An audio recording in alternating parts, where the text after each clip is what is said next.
Hey everyone, so I just wanted to make this little video to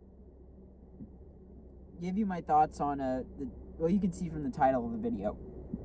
But anyways, this is something I believe I heard said by Shayna Baszler, although I'm not entirely sure because I heard it a while ago, but it's always stuck with me. And it is what's the difference between a professional and an amateur? And I'll tell you the answer to that. The difference between professionals and amateurs is the amount of money you make. It says nothing about the quality of the stuff you make. And I don't think you should feel discouraged if you're not, quote, professional. Because really, a professional could make something, and I say this in quotes because you know my opinions on this. I don't really believe there is good or bad art. I just think art is art, and it's very subjective. There's art that can hurt. There's art that's hateful, that's just designed to bring pain into the world. Definitely, that's a thing. Yeah, I'm not someone who views art as good or bad. I think that's a very limiting mindset. And if you start looking at things in that black and white sense, it starts to kind of muddy your own vision of your art, and you doubt your own self because it's like, why even try if I can't make something good? But anyways, that's not what this is about. This is about professional versus amateur. And that's pretty much all I had to say. It's a short video, but the only difference is the amount of money you make, because an amateur could make something better than a professional could. I've seen amateur films that are 10 times better than some piece of crap that was shit out by a Hollywood poop face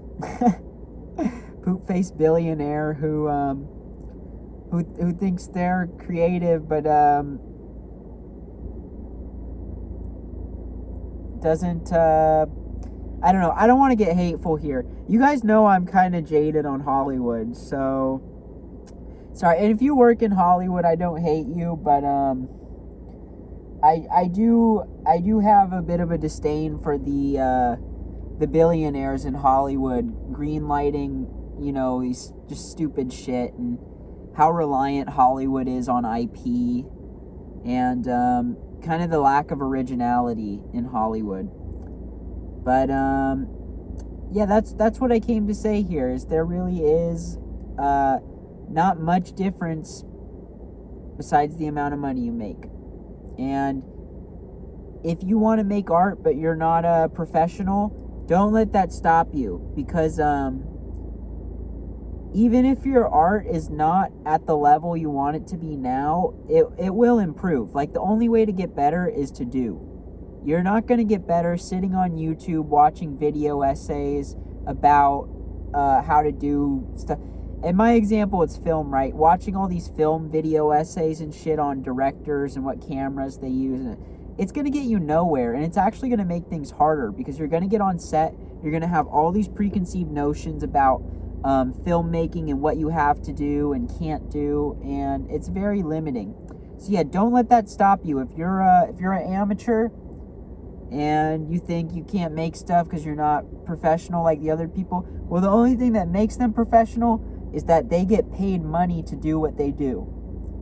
And if you're getting paid money to do what you do, no matter how good or bad the quality of your art is, you're a professional, So that is the only difference between the two. I hope you guys enjoyed this video. I hope these are inspiring to y'all. Okay. I gotta clear my throat there. Because that's why I'm making them. I just want to inspire people. I have been really inspired by a lot of the videos Joel Haver has been putting out talking about film. A lot of Doom Productions videos where they talk about film. I think it's really engaging stuff. Those are two channels you should check out.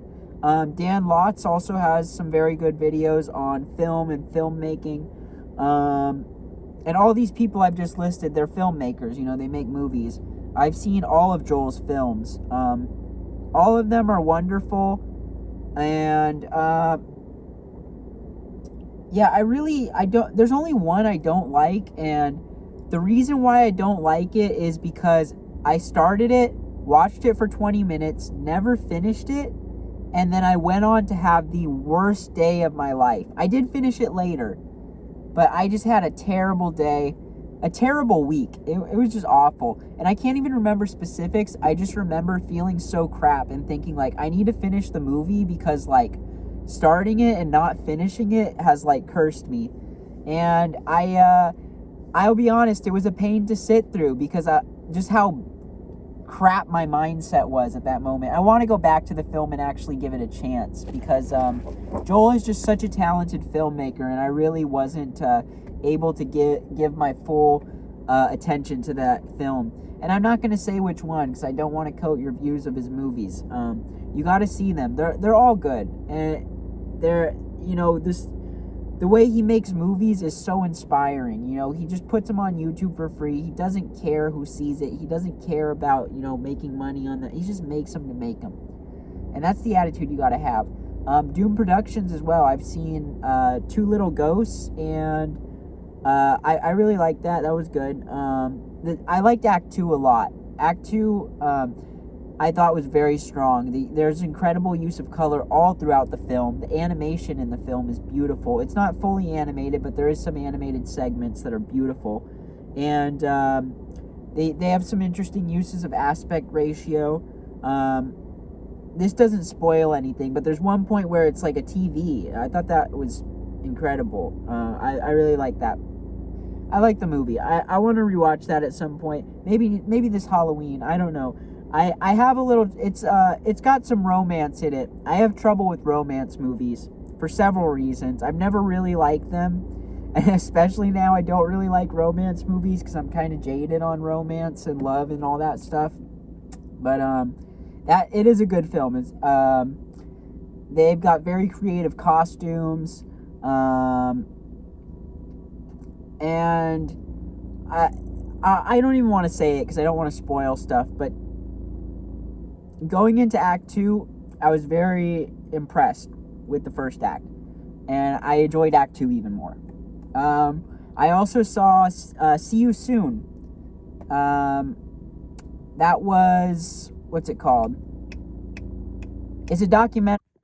Alright, I hate doing this, but I'm going to have a cut in the video because I don't want to re-record what I just said. I have low storage space on my phone, so the videos are cutting out before I can finish my thoughts. Anyways, they're talking about the movie theaters, right? Doom Productions go into all the movie theaters, and they also they were showing their tickets and stuff for the movies. I know that's kind of a spoiler, but I mean, it's a documentary. I don't know how much there is to really spoil about it. Because, I mean, it's real stuff that happened. Anyways, the other filmmaker I mentioned was Dan Lotz. I've been watching his videos on filmmaking, and I've seen one of his films, 6 Days Alone. And that it's an interesting film. It really plays with the idea of what a movie is. And at first when I were watching it, I was just thinking, like, this is kind of just like a vlog. But the more you watch, the more you realize there is a purpose to it. There was intent behind it, and it wasn't just like a YouTube vlog, was what my initial impression was. But yeah, 6 Days Alone. It's, as the title implies, he spent 6 days alone and made a movie. And I haven't seen any of Dan's other movies. I did start Chlorine, and I'd like to watch it one day. I just really wasn't in the mindset to watch it because, I don't really know why, but that day I started so many movies and I couldn't sit through any of them. And even with Chlorine, I thought, like, I want to watch this, but I just couldn't do it. The acting in Chlorine is incredible. I hadn't seen anything with, with Joel Dick in it. That is, he makes films with Dan. But he really impressed me. That first scene, he's like, alright, I just deleted Hearthstone because I saw it was like 6 or 7 fucking gigabytes. That's a lot of fucking space on your phone to have taken up by a game that just wastes your life. But anyways, I'm not here to talk on Hearthstone. I'm trying to get through this video. The fucking storage shit is so annoying. I've literally, like, for the past 3 or 4 days, I've been trying to record videos talking about, like, different things, and it just cuts out. And then I don't want to make the video, because it's like I talk for like 4 minutes, and then it just cuts me off randomly, and I'm like, fuck you.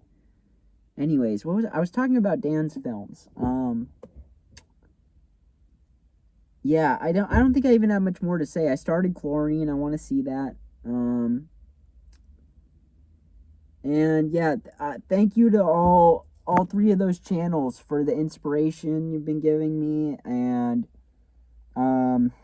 you know, the videos to enjoy. I really enjoy the Doom Productions podcast. I listen to that, like,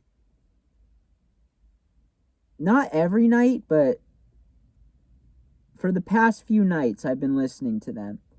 Because I listen to podcasts before bed. I need some kind of noise, or my brain is just... So I like the podcast, because I can think about the podcast, and then I don't got to think about the shit my brain's thinking about, keeping me up at night. Usually, I mean, I'm just thinking about my day, thinking about things I said, things I did, and it keeps me up. But anyways, yeah, I like that podcast. The podcast really helped me get to bed. And that's not to speak on their quality, like, oh, it'll put you to sleep. They are good podcasts. I just listen to podcasts to help me sleep. But I also listen to their podcast even when I'm awake. So don't think I'm saying that as like a negative thing. It is a positive thing. And they're all of the guys at Doom Productions seem very genuine and kind. I've really enjoyed listening to their podcasts. And yeah, I don't know if I have really much more to say, but I think if you're someone who is doubting themselves because you're not a professional, give those channels a shot. Check them out. Watch some videos. With Joel, you got to go to Joel Talks About Movies. If you go to his main channel, you won't find the movie talks. So go there. You'll hear him talk about movies. It's so inspirational. He did a whole series on filmmaking and how he makes his films. It's really good stuff. And it's the reason why I started making these videos, because he inspired me, so I want to inspire other people and show them that, like, look, I'm homeless, I live in a car, and I make movies on my iPhone. Anyone can do this. Probably you watching this are hopefully in a better position than me. And if you're doubting yourself about your ability to make movies, stop doing it. Because if someone like me can make movies, then you can do it too, you know.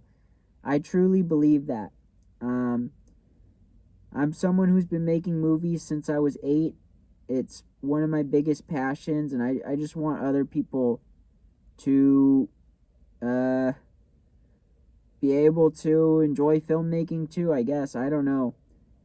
Really a big reason why I do this is to meet other people. Well, to get my ideas out there too, but I want to meet other filmmakers. I want to find a community of people like me. That's why I post my stuff to YouTube, and I don't charge people. Because why would I try going and getting distribution and going to a film festival and charging money? Realistically, a handful of people would see the movie. Maybe my friends and stuff, you know. And I feel like a freaking jerk off making my friends pay money to see a movie I made. Or my family and stuff. And then with the festivals, it's like, probably I'm just paying, you know, $40-$50 to get a rejection letter. So that's really no fun. I do submit to festivals, but only free ones. I will not submit to one that charges money. That's a rule for me.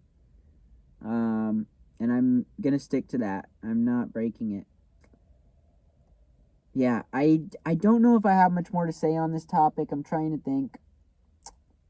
I know I'm going in circles here, everyone. And usually I do that with these videos. I don't script before I start shooting these. I just kind of, typically I just get an idea for a video and I want to talk about it, you know? Yeah.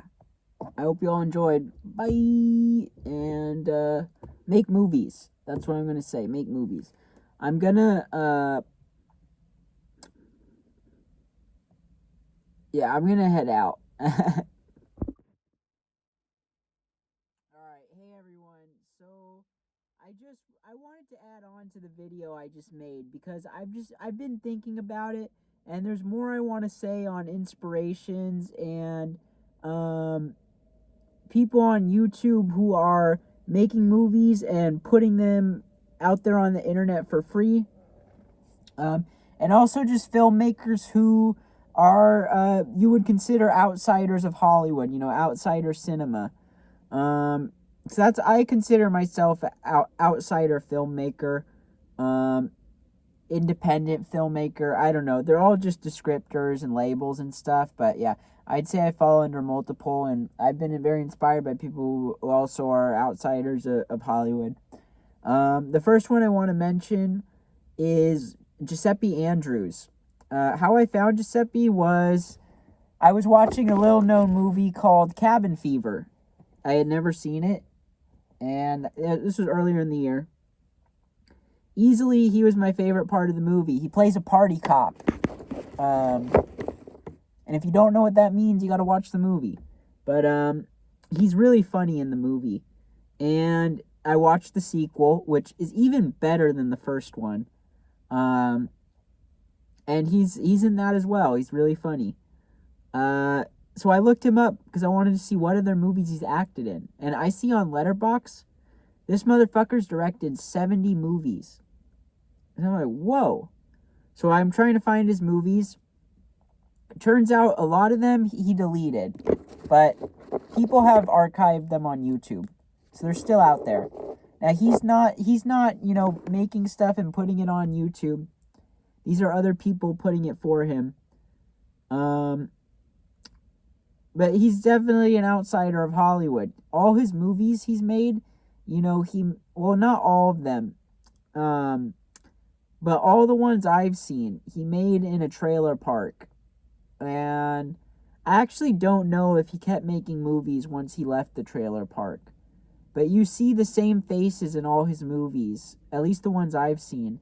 And, you know, the movies just they're funny. They've got a good vibe to them. I'll say they're a bit dated. There's some racist stuff in them that's a little uncomfortable. But overall, I think the films are really inspirational that he's made. If I had to recommend any, I'd say watch Gwank. Gwank is hilarious. I don't want to spoil anything about it, but yeah, he typically makes rom-coms from what I've seen. Everything I've seen of his is a rom-com.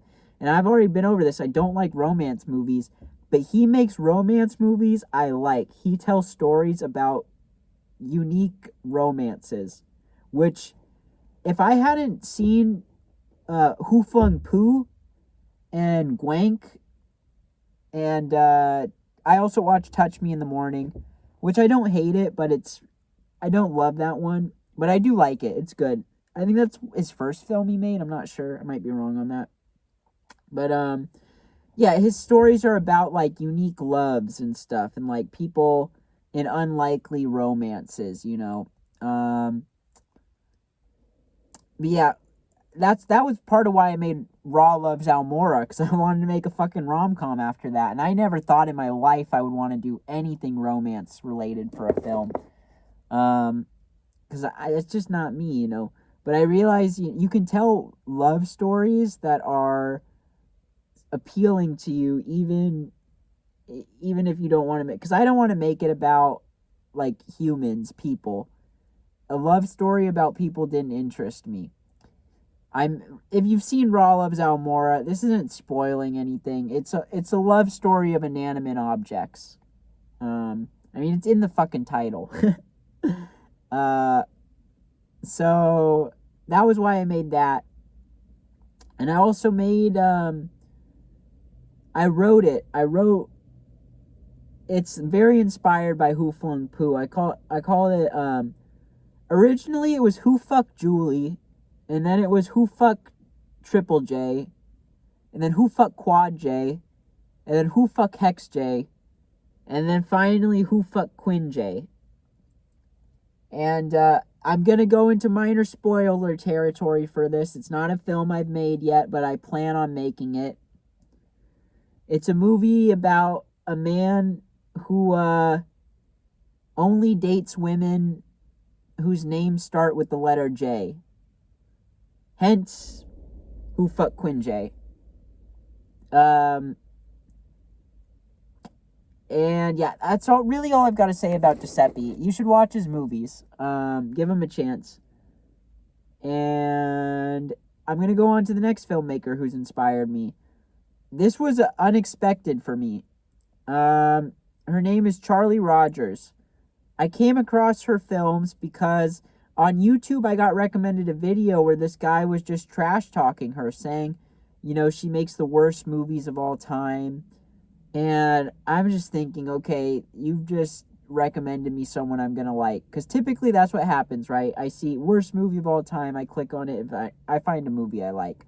I don't even watch the videos where they crap talk. I just find out what the movie is. Because I'm someone who, I guess I like, bad movies. I don't consider them bad.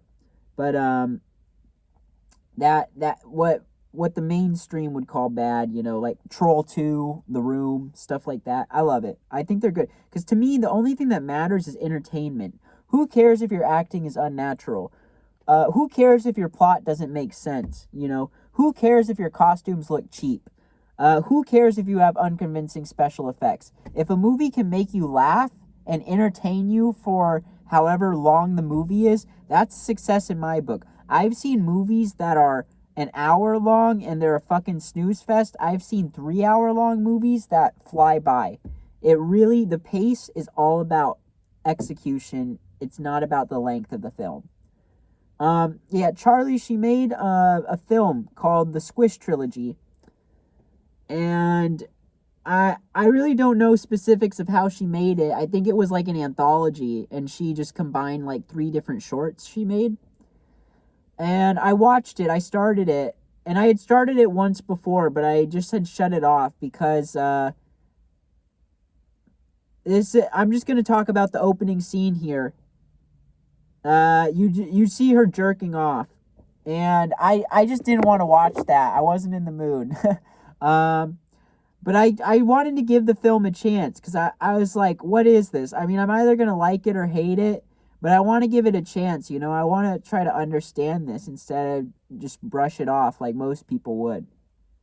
And what I found was a deeply personal and truthful film. I think Charli is incredibly brave for the film she made. I think it's a film most people would be cowards and wouldn't want to make it because she's being herself and showing her full self and her life and the things that go on. I related a bit to it because, she had some housing struggles. Sorry for the minor spoiler. I should have said something, but yeah, she has some housing struggles during the film. And, body issues, gender stuff. I can relate to all that. I thought her use of, I don't know how to word, fast forwarding. It's sped up footage. She speeds up footage a lot. I thought that was incredible. Very inspiring. I want to do something like that with a film I'm planning to make. I've thought about it. One of the shots I want to speed up really fast. I was really inspired by how she did that throughout the movie. And I think it's a film that it promotes body positivity. it promotes just being your authentic self. I thought her friend Kaylee, who you see in the film, is an incredible friend. Everyone should try to have friends like that.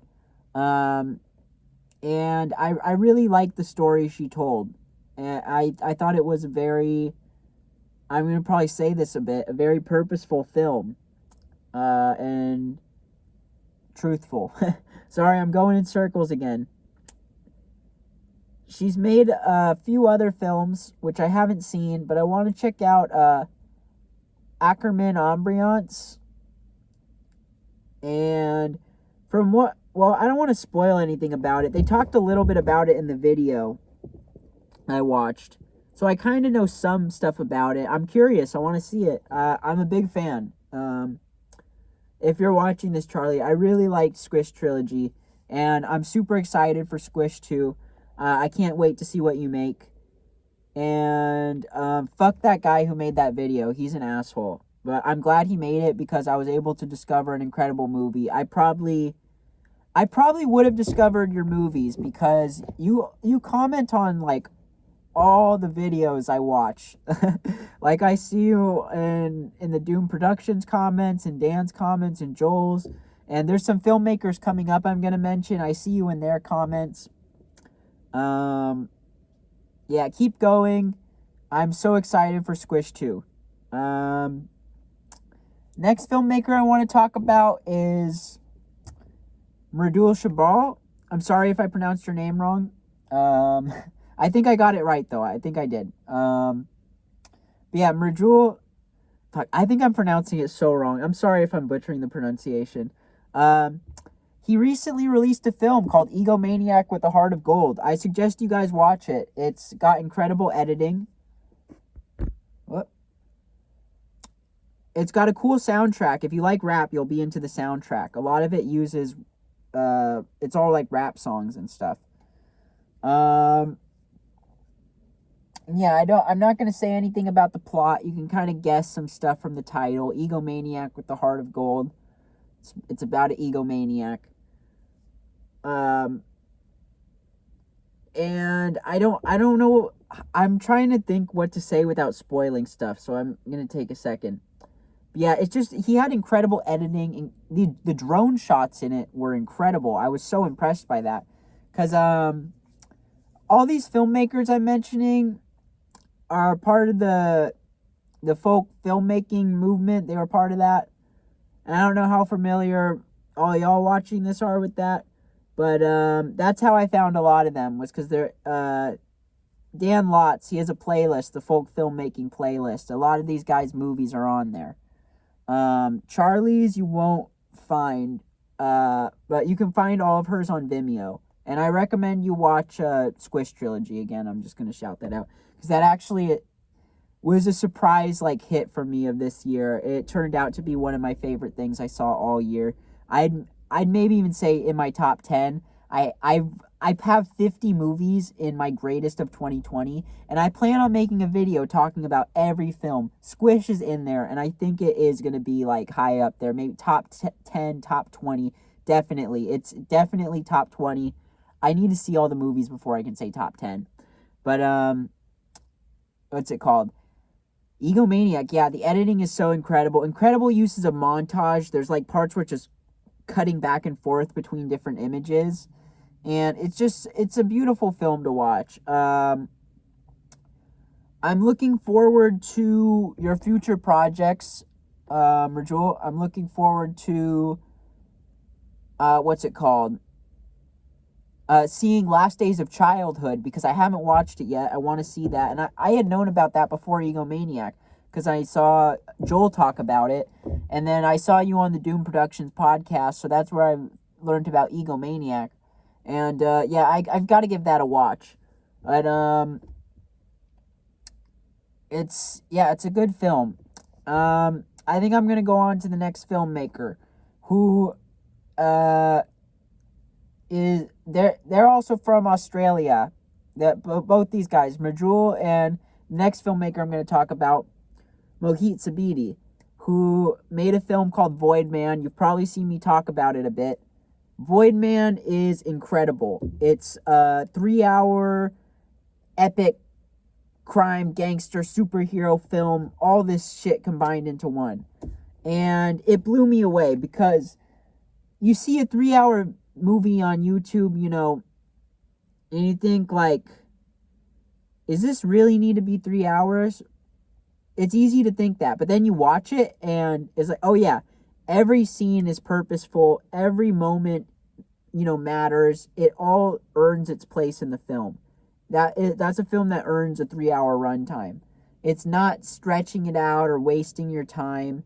It needed to be 3 hours. I could totally understand why.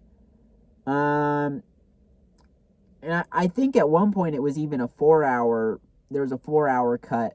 So I'm curious what that looks like. I would watch it. I don't know if that was like a rough editing cut. But yeah, that that movie is just incredible. Wow. You all have to see Void Man. Like, I think of everything I talk about today, Void Man is the one. Go watch it, like, as soon as you can, above everything else I've mentioned.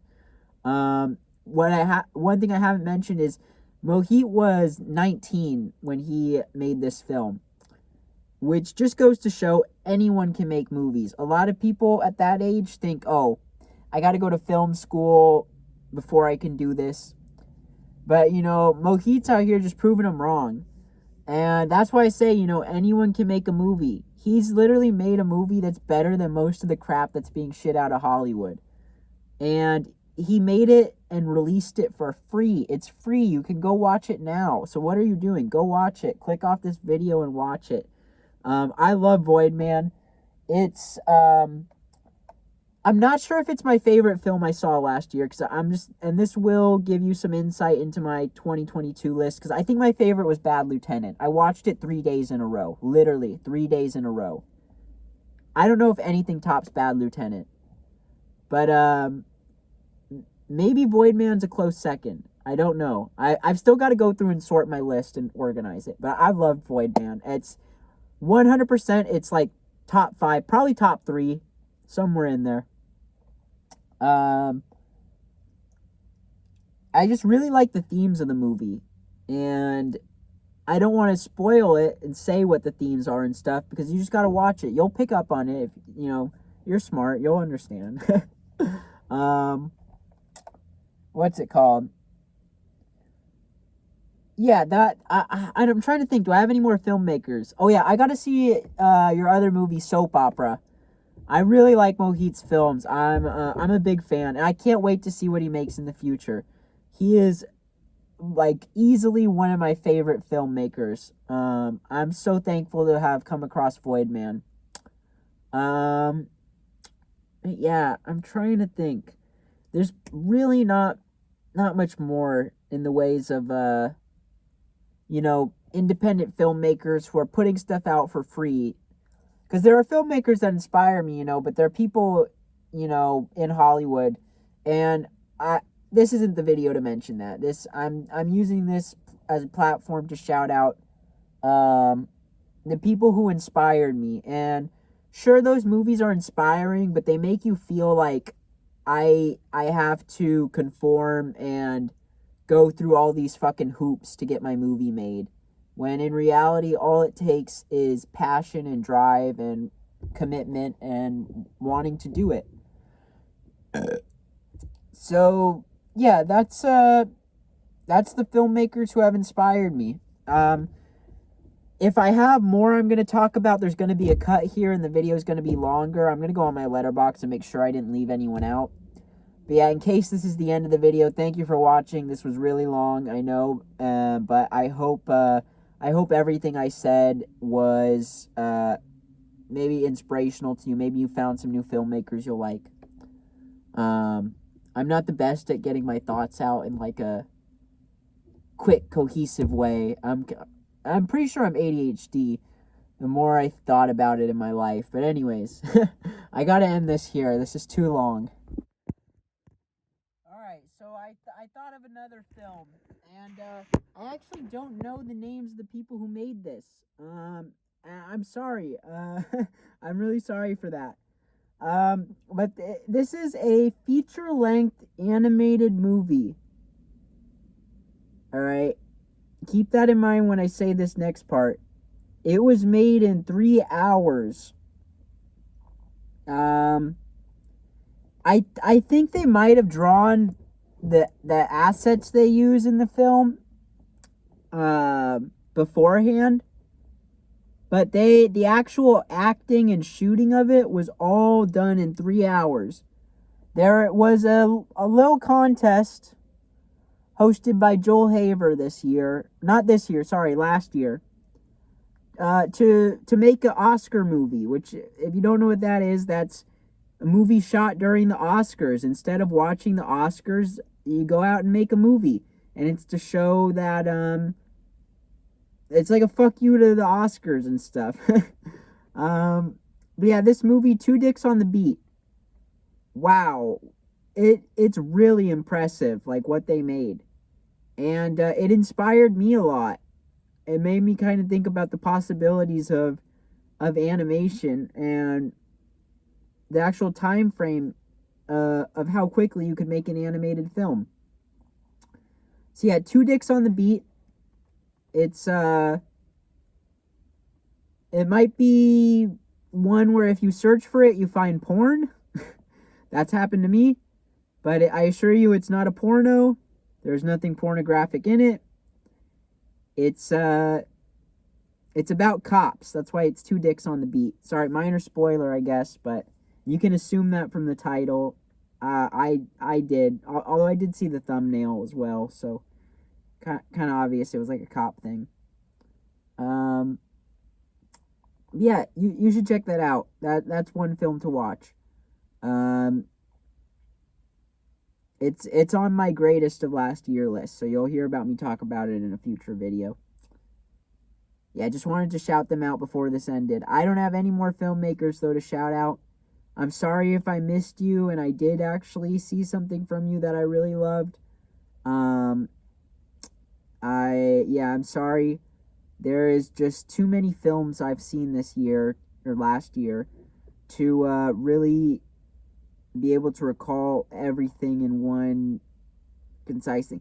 And I didn't make a list of outsider stuff. My list is a mix of stuff made in Hollywood and even outside, like foreign stuff. And I have a pretty varied type of movies I watch. You know, I don't just stick to like blockbusters or Hollywood stuff.